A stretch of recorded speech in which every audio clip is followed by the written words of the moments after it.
presenciei até agora, assim, de acompanhar, presenciar não, mas acompanhar, é um dos casos mais bizarros, né? Porque ela ajudou a matar os próprios pais. É uma garota que Assiste os filmes, por favor, gente. eu vou Sexta-feira, assistir, vou comentar aqui. Vamos Amazon Prime assistir. A Video. gente assiste no final de semana e comenta aqui depois. Vamos, porque olha, Porque é uma coisa... escuta ela falar. Escuta ele falar.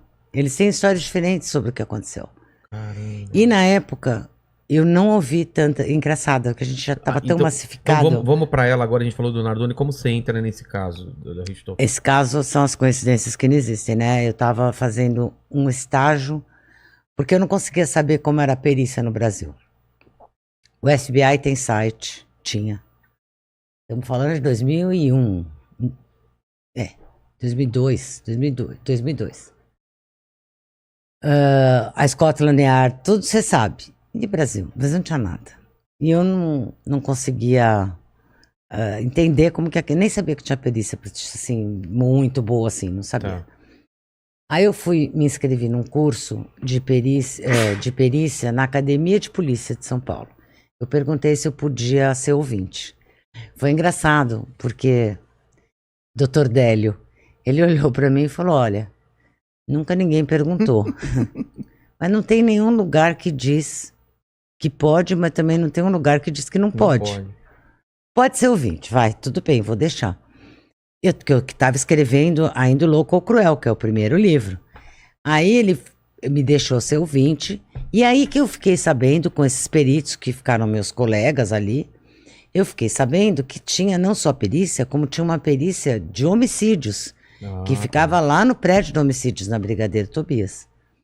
Aí eu fui lá, me falaram que tinha uma perita-chefe, que era a doutora Jane, e aí eu fui lá, bati na porta da doutora Jane, falei, ó, queria saber como funciona, ela foi super simpática, tal, me recebeu super bem, e falou, vem aí, né, faz o plantão com a gente, vê como é que é. Ela foi, assim, pra mim, incrível, porque ela me abriu realmente um caminho, porque imagina que eu ia lá uma vez por semana, ela me deu umas dicas de uns peritos melhores, que tinham mais paciência de mostrar e tal, e eu ficava num plantão, eu subia na viatura onde eu ia com eles, ver local de crime. E foi nesse ano que eu fiquei um ano fazendo isso. Nesse ano que eu fiquei, em outubro, acontece o crime do casal Richthofen. E foi uma bagunça, né? Porque isso levantou a perícia, tanto que eu fui com eles na reprodução simulada desse caso. Eu me assustei até com a repercussão, porque quem tá lá dentro, a gente não tinha tanta ideia de que iam ter 500 jornalistas na rua no dia da reprodução simulada. Caramba. A gente não tinha tanta noção assim. E foi assim, e aí eu entrei no caso assim, acompanhei a perícia toda, Como passo que é a essa passo. reprodução que eles fazem? É no local? É no local, foi na casa. Caramba. E um de cada vez separadamente, Suzane, Christian e Daniel, cada um contou para os peritos passo a passo do que aconteceu ali. Demonstra. Tudo, vai tirando foto, vai filmando, mas separou onde, quem foi, onde você chegou. Então começou da garagem, chegamos por aqui, quem desceu do carro, quem estava sentado na frente, quem estava sentado atrás, quem desceu por onde.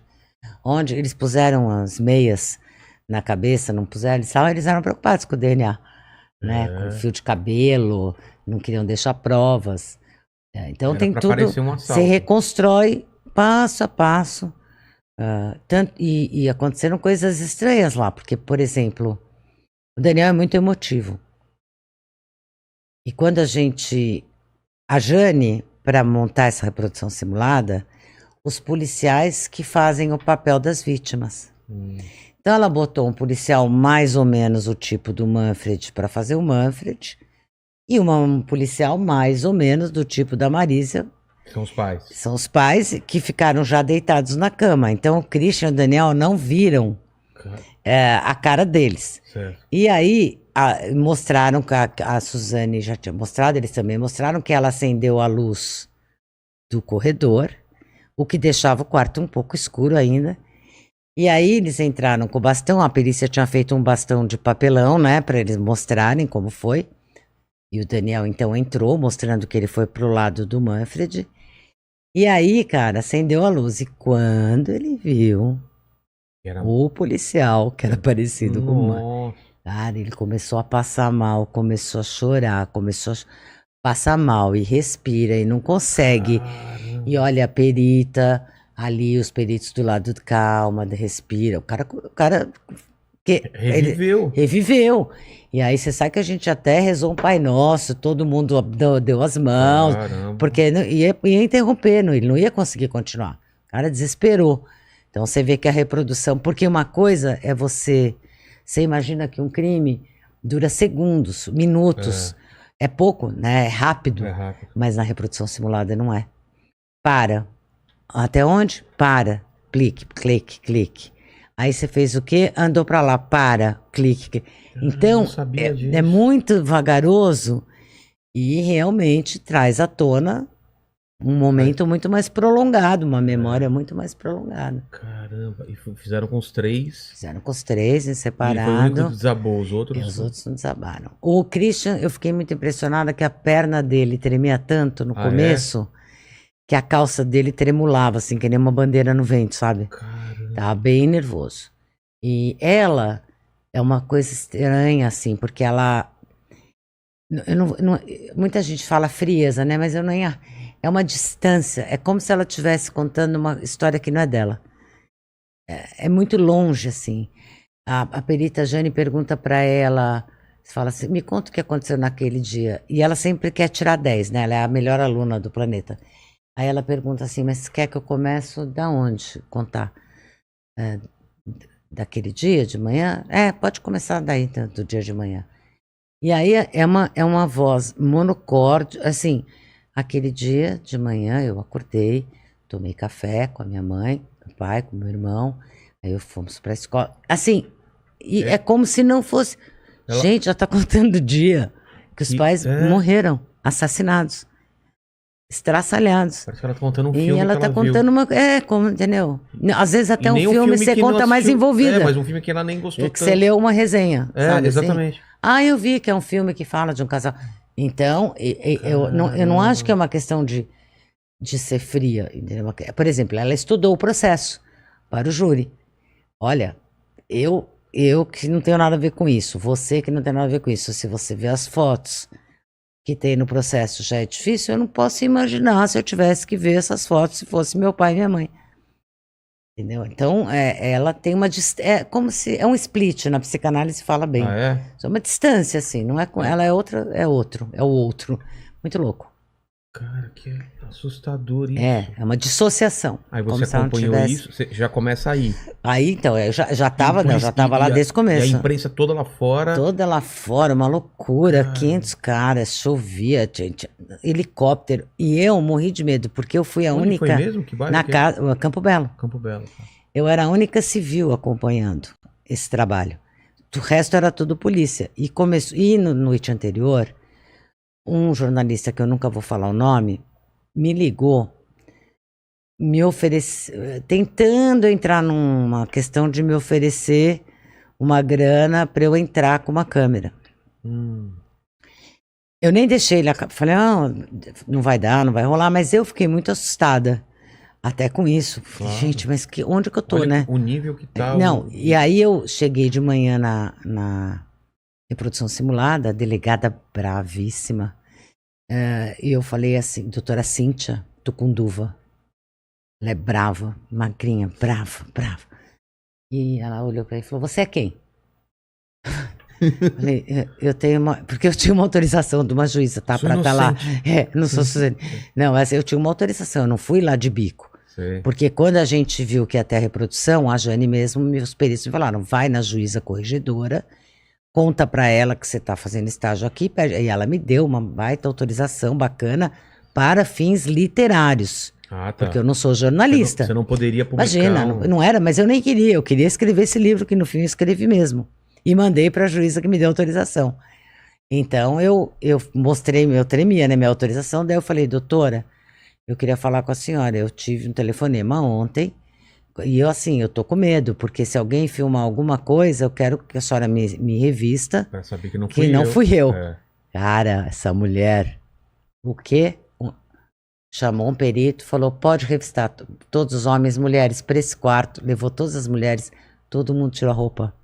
E aí os helicópteros da mídia, você imagina?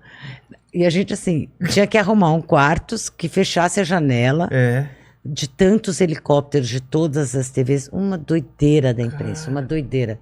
Mas tiramos a roupa com prazer ali. Estamos lá. Você pensou bem, porque se vazasse, você era ia eu. a maior suspeita. A única civil lá.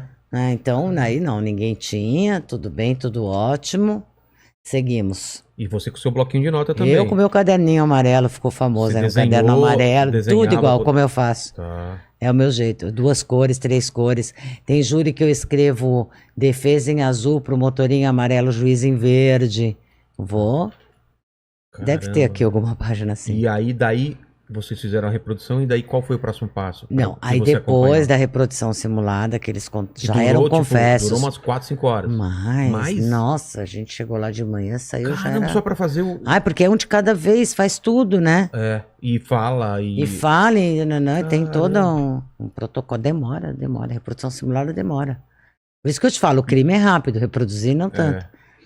E daí, bom, aí se iniciou todos esses laudos, foram juntados, aí foi para a promotoria o caso, a polícia denunciou, indiciou, daí foi tudo para a promotoria, e eu comecei a acompanhar também com o promotor, Roberto Tardelli, meu amigão, também ficou meu amigo. Por 4 anos eu ia no Fórum da Barra Funda toda semana. Não tem jeito, sem trabalhar, não dá. Você sabe que no júri da Richthofen, teve uma psicóloga que tinha uma senha, né? Tinha fila para entrar no júri e tal.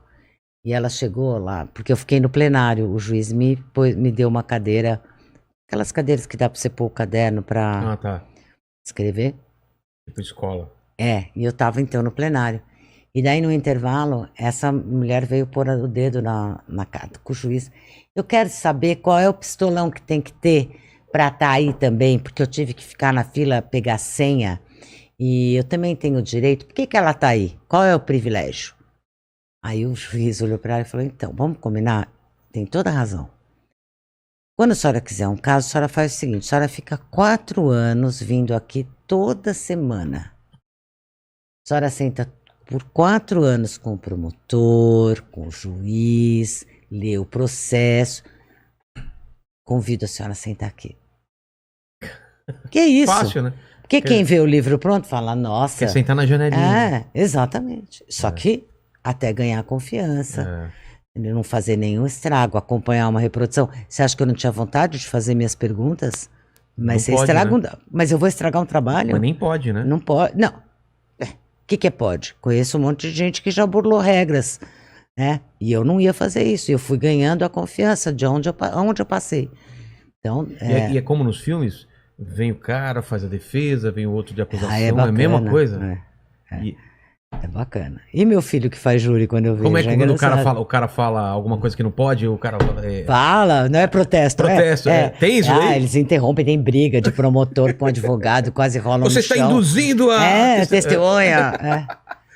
Cara, eu adoro esses filmes de tribunal. Tem advogado, mesmo no júri do Gil, teve uma hora que os advogados de defesa falaram, você não vai mais responder, o promotor só está ofendendo. Nossa, teve uma briga ali, teve várias brigas acontecendo. Estou escrevendo esse livro. Sai vou te contar o júri. É assim que eu acabar de escrever, como é difícil, cara, eu tenho muita coisa, mas eu tô arduamente, porque em dezembro acabou processualmente o caso. E aí mas assim, os tempos estão difíceis, porque eu tô entregando a série, Bom Dia Verônica. A 2. A 2, isso, a segunda temporada. Você já entregou ainda não? Já entreguei. Então, já tô filmando. Então, mas a série não é e eu faço produção executiva dessa série. Sério? Sério. Cara, que trabalho! Então, não acabou. Todos os dias chega... Exatamente. Claro, exatamente. Vamos falar depois do Bom Dia Verônica, que eu tenho muita dúvida de como acontece uma série desde da criação, showrunner, quem foi, tudo. Eu quero saber toda essa parte, que é legal para o pessoal interessar. Mas vamos fechar a Suzane von Richthofen. Aí você tá lá no tribunal, acompanhando o júri e tudo mais. Você pode acompanhar o júri. Tem aquele que nem nos filmes, termina tudo, eles vão para uma sala. Sala secreta, não deliberar, fui. como chama isso? Deliberar, vamos voltar. Você não pode acompanhar Eu não fui acompanhar. Mas poderia? Talvez, se eu tivesse pedido, mas assim, eu acho que nós estamos na vida real. Não dá, tem coisa que não dá para você pedir. Você tá interferindo, você tá atrapalhando, cara. Lá você não seria só Você tem que ter um respeito, porque assim, se eu tô lá, se eu faço uma coisa é o promotor, o defensor, o juiz. Outra coisa é a Ilana, fazendo cara lá, entendeu? Eu acho muito ruim você não saber, você não entender que o seu limite. Como às vezes eu reclamo de imprensas que não entendem os seus limites, jornalistas que não estão entendendo que aquilo é um caso real. Afeta a vida das pessoas. Por exemplo, aquele Thiago, esqueci o sobrenome dele, de Goiás, que atirou, andava de moto, atirando. Eu vi entrevistas de jornalistas com ele que deram cada ideia para ele. Gente, vocês estão na vida real. Você não pode, na tua pergunta, dar uma ideia de resposta para ele para o próximo. Por exemplo, você lembra? Por exemplo, sua mãe te batia muito? Oh, por favor. Isto não é uma, entendeu? Como assim? Induzindo. Induzindo, não, e não só dando ideia. Ai, porque olha, eu entendo. Você teve algum trauma? Alguém te abusou? Caramba. Você acha que elas te irritaram de alguma... Sabe, você vai construindo uma narrativa para o cara que não devia ter nenhuma, entendeu? E você vai alimentando ali. Enfim, precisa tomar cuidado. No caso da Suzana... Suzane. Desculpa, Suzana, não me mate. Não. Deus me livre. Veio aqui até o Bruno Bock, que já deu uns beijos na Suzane, certo? Certo. Você namoraria com a Suzane? Não sei. Pense. Ela é bonita? Mas ela não matou o namorado. Então. Você não correria perigo. Mas... Isso que eu queria falar, porque todo mundo fala que ela é extremamente convincente e ela é apaixonante, que você... Muita gente se apaixonou por ela. Muita gente. Ao longo da história. Fora. Sim.